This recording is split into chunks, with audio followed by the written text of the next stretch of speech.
Bienvenue dans William's Kitchen, je suis William et aujourd'hui dans cette même vidéo je vais vous proposer deux recettes de sirop très anglo-saxon, puisque pour le premier il s'agit du Golden Syrup qui est très britannique, donc très british, puisqu'on adore le manger en Angleterre, et le deuxième il s'agit du Corn Syrup, donc c'est un sirop à base de maïs que vous trouvez partout aux États-Unis et qu'ils adorent cuisiner avec, mais très difficile à trouver en France.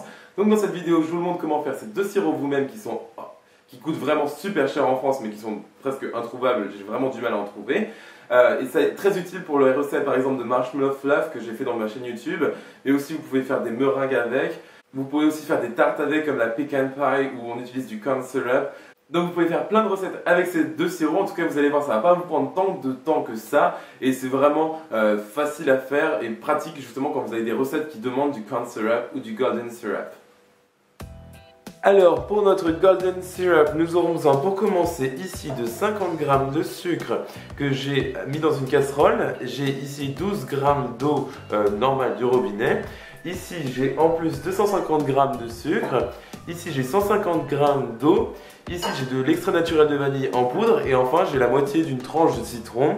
Donc cette recette va être en deux étapes. Tout d'abord je vais faire cuire ce mélange donc de 50 g de sucre et 12 g d'eau du robinet jusqu'à ce qu'il caramélise et qu'il soit d'une couleur dorée foncée. Donc comme un caramel bien cuit. Et ensuite on pourra ajouter les autres ingrédients et pendant ce temps je vais faire bouillir mon eau puisqu'on l'ajoutera bouillante dans notre caramel. Alors comme vous pouvez voir ici, j'ai un beau caramel, c'est la couleur parfaite que vous cherchez à obtenir. Ce que j'ai fait, c'est que je l'ai fait fondre tout en faisant un mouvement circulaire comme celui-ci. Donc maintenant c'est parfait, ce que je vais faire, donc c'est sur un feu doux, c'est ajouter tout mon restant de sucre, donc à savoir mes 250 g, comme ceci.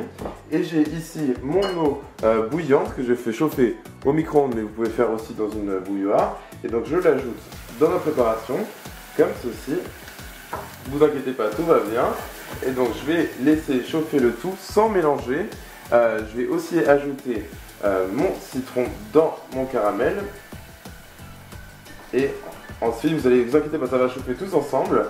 Et donc ce que vous allez faire, c'est laisser chauffer votre caramel pendant 45 minutes sur un feu très doux. Vous allez voir, il va épaissir, ça va devenir une sorte de sirop, justement c'est ce qu'on cherche à obtenir. Alors ça fait 30 minutes que mon sirop est en train de caraméliser doucement sur un feu très doux comme vous pouvez voir. Donc il reste 15 minutes au compteur, donc maintenant je vais le laisser encore une fois reposer un peu. N'hésitez pas à mélanger de temps en temps quand même, histoire de bien répartir tout le sucre à l'intérieur et le citron aussi. Mais en tout cas, c'est aussi simple que ça. Alors ça fait 40 minutes que mon sirop est en train de cuire. Et je vais le retirer du feu plutôt maintenant parce que là il commence vraiment à prendre beaucoup de couleurs. J'ai pas envie qu'il soit plus coloré que ça parce qu'après ça va avoir plus le goût de cramer que autre chose.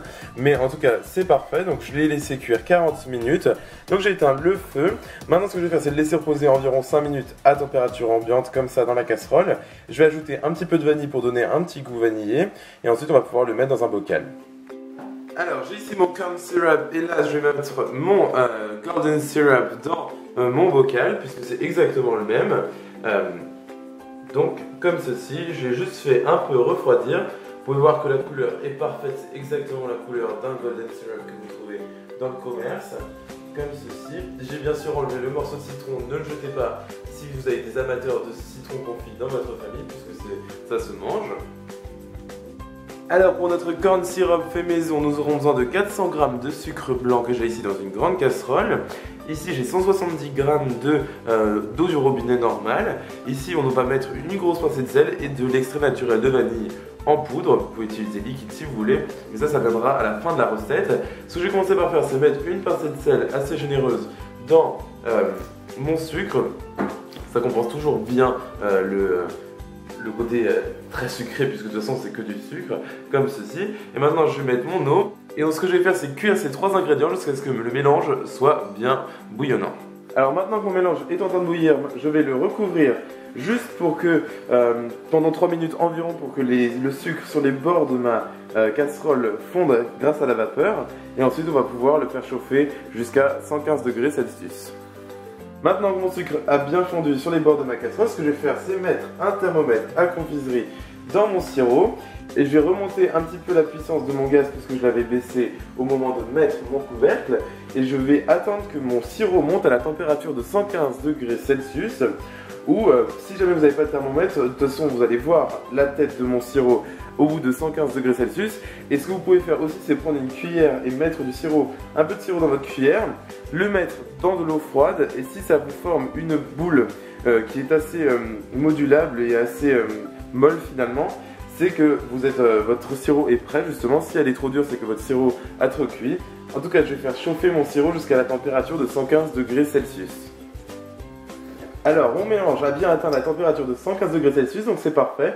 Maintenant, ce que je vais faire, c'est enlever mon thermomètre et je vais le laisser reposer environ 5 minutes dans la casserole, juste pour qu'il refroidisse un peu avant de le mettre dans notre bocal.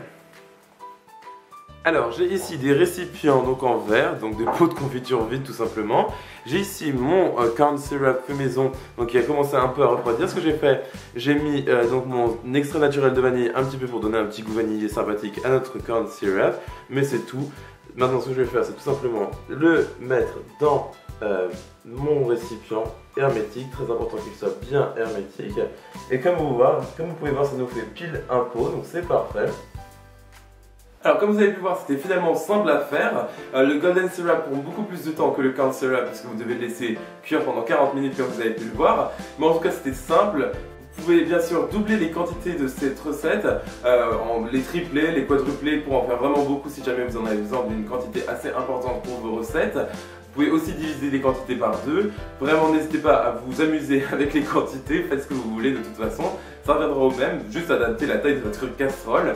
Conservez-les à température ambiante puisque ils vont vraiment durcir, donc au réfrigérateur surtout pas. Vous les gardez pendant 2 semaines à 1 mois. Très important qu'ils soient dans un récipient très hermétique et vous allez voir ils vont beaucoup durcir à température ambiante. Le golden syrup, presque on dirait de la pierre. N'hésitez pas à le faire chauffer un peu, soit sur une gazinière, soit au micro-ondes, pour le faire justement redevenir un peu plus consistance sirop, justement pour l'utiliser pour vos recettes.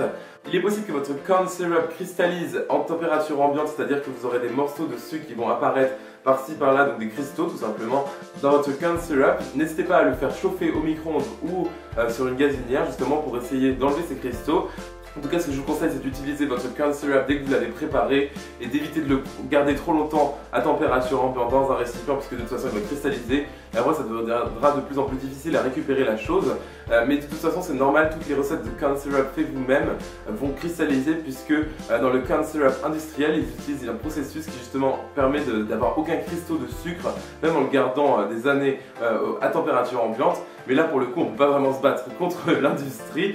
En tout cas, c'était aussi simple que ça. Les ingrédients sont dans la description de la vidéo. N'hésitez pas à me retrouver sur Facebook, Twitter et Instagram. Les liens sont aussi dans la description de la vidéo.